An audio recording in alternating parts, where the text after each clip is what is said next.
नमस्कार दोस्तों, जय श्री कृष्णा। आज सोमवती अमावस्या है। इसका व्रत करने से सौभाग्य की प्राप्ति होती है। सोमवती अमावस्या के दिन भगवान शिव, माता पार्वती और भगवान विष्णु की पूजा की जाती है। तो इसकी कथा इस प्रकार है।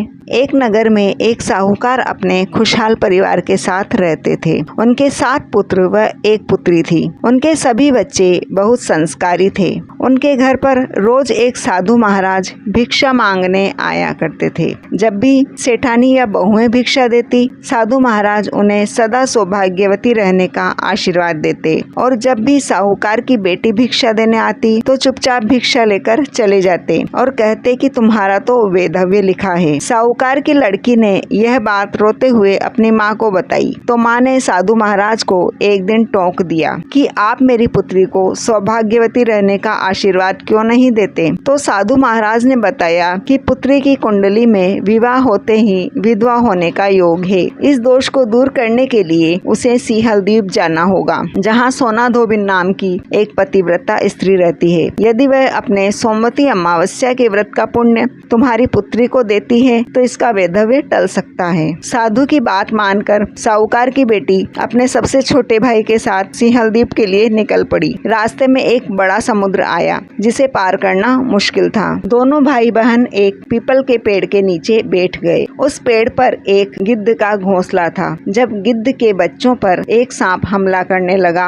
तो लड़की के भाई ने सांप को मारकर उन बच्चों की जान बचाई। सांप को मरा हुआ देखकर और अपने बच्चों को सुरक्षित देखकर गिद्ध खुश हो गया और उसने अपनी पीठ पर बैठाकर दोनों भाई बहन को समुद्र पार कर सोना धोबिन के घर पहुंचा दिया। दोनों भाई बहन छुपकर सोना धोबिन के घर पर रहने लगे। लड़की सुबह जल्दी उठकर घर का सारा काम, झाड़ू, बर्तन, लिपाई पुताई कर देती और भाई घर के पुरुषों का काम कर देता। एक दिन सोना धोबिन ने अपने बेटे बहुओं से पूछा कि अब तुम सब खुशी खुशी रहते हो, काम को लेकर कोई लड़ाई झगड़ा भी नहीं करते। तो उन्होंने बताया कि जब उन्हें काम ही नहीं करना पड़ता तो वो क्यों कर लड़ेंगे। तब सोना धोबिन ने नजर रखी तो पाया कि जब सब घर वाले सोए रहते हैं तो दोनों भाई बहन सुबह जल्दी घर का सभी काम निपटा देते हैं। सोना धोबिन ने उन दोनों को पकड़ लिया और इसका कारण पूछा तो लड़की ने अपनी व्यथा सोना धोबिन को कह सुनाई। उनकी सेवा से प्रसन्न होकर सोना धोबिन ने आशीर्वाद दिया और भाई से कहा कि इसका रिश्ता पक्का कर कुमकुम पत्रिका समुद्र में बहा देना, मैं विवाह के समय पहुंच जाऊंगी। इधर साहूकार ने बेटी के विवाह की धूमधाम से तैयारी कर सोना धोबिन को न्योता भेज दिया। सोना धोबिन ने विवाह में पहुंचकर अपनी मांग का सिंदूर उस कन्या के माथे पर लगा दिया। ऐसा करते ही पतिव्रता धोबिन के सिंदूर के प्रभाव से कन्या का वैधव्य दोष समाप्त हो गया। लेकिन उधर धोबिन के पति के प्राण निकल गए क्योंकि धोबिन के सौभाग्य व्रत का पुण्य लड़की को मिल गया था। सोना धोबिन बिना अन्न जल ग्रहण किए तुरंत साहूकार के घर से निकली और नदी में स्नान कर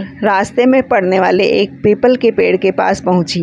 उस दिन सोमवती अमावस्या थी। धोबिन के पास परिक्रमा के लिए कोई सामग्री नहीं थी, इसलिए उसने ईंट के टुकड़ों से पीपल के पेड़ की 108 परिक्रमा पूरी की और भगवान विष्णु से प्रार्थना की और पास से जा रहे एक साधु के भिक्षा मांगने पर कुछ टुकड़े उसे दे दिए। लेकिन साधु ने गुस्से में आकर ईंट के टुकड़े वहीं फेंक दिए। लेकिन एक टुकड़ा उसकी पोटली में उलझा रह गया। जब वह घर गया तो वह टुकड़ा सोने का हो गया था। साधु की पत्नी ने बताया कि भिक्षा देने वाली महिला जरूर सोना धोबिन होगी, क्योंकि ईंट को सोने में बदलने का प्रताप केवल उसी सौभाग्यवती स्त्री में है। इस व्रत और परिक्रमा के प्रभाव से सोना धोबी का पति भी घर पर दोबारा जीवित हो उठा। सदा सौभाग्यवती भव।